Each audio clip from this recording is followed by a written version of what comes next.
உபனிஷத் கதை. ஒரு தேசத்தில் இருந்த பணக்காரனை கொள்ளைக்காரன் ஒருவன் கிட்னாப் பண்ணி கண்ணை கட்டி காட்டுக்குள் இழுத்து கொண்டு போய் கொள்ளையடித்து விடுகின்றான். காட்டிற்குள் வழி தெரியாமல் தவிக்கும் அவனை ஒரு வழிப்போக்கன் ஆசாமியிட கண்கட்டை அவிழ்த்துவிட்டு அவன் செல்ல வேண்டிய காந்தார தேசத்திற்கு அவன் திரும்பி போவதற்கு வழியும் சொல்லுகின்றான். இப்படித்தான் ஆச்சாரியரை பெற்ற ஒருவன் அறிவை பெறுகிறான் என்று அந்த உபனிஷத்தில் முடித்திருக்கின்றது. ஆச்சாரியாரை பெற்றவன்தான் அறிவு பெற்றவன் என்பதுதான் உள்ள அர்த்தம் என்பதாகும். இந்த உபனிஷத் கதையானது பேரபிள், அதாவது படிப்பினை கதை. கதையில் இப்படி சொன்னது எதை உபனிஷத் அதை விளக்கிச் சொல்லவில்லை. கதையை சொல்லிவிட்டு அது மாதிரி ஆசாமியாக ஆச்சாரியாரிடம் அறிவு பெறுகிறான் என்று மட்டும் கிரிப்டிக்காக சொல்லி முடித்து விடுகின்றார். எந்த மாதிரி என்றால், கிட்னாப் ஆன ஆசாமி அப்புறம் வழிப்போக்கன் ஊருக்கு வழி சொல்லுவதை தெரிந்து கொண்டு அங்கே திரும்பி போய் சேர்கின்றான் அல்லவா?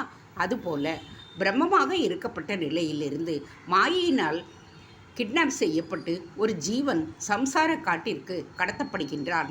கொள்ளைக்காரன் படத்தை பிடுங்கிக் கொள்ளுகின்ற மாதிரி மாயை இவனுடைய ஞானத்தை பறிமுதல் பண்ணிவிடுகிறது.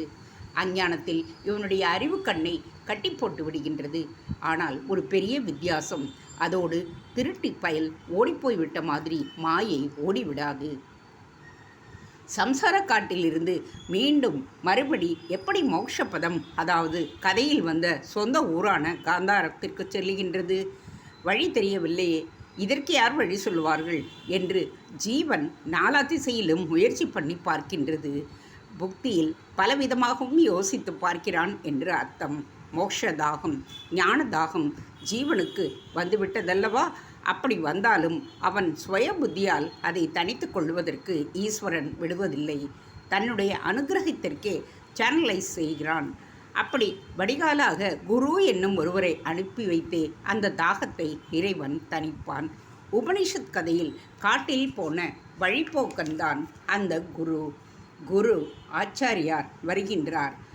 அஞ்ஞான கண்கட்டை அவிழ்த்து விட்டுவிட்டு ஜீவன் பிரம்மமாகவே இருந்த ஸ்வஸ்தானமான சொந்த ஊரான மோட்சத்திற்கு ஞானமார்க்கம் என்ற வழியை சொல்லிக் கொடுக்கின்றார் குரு.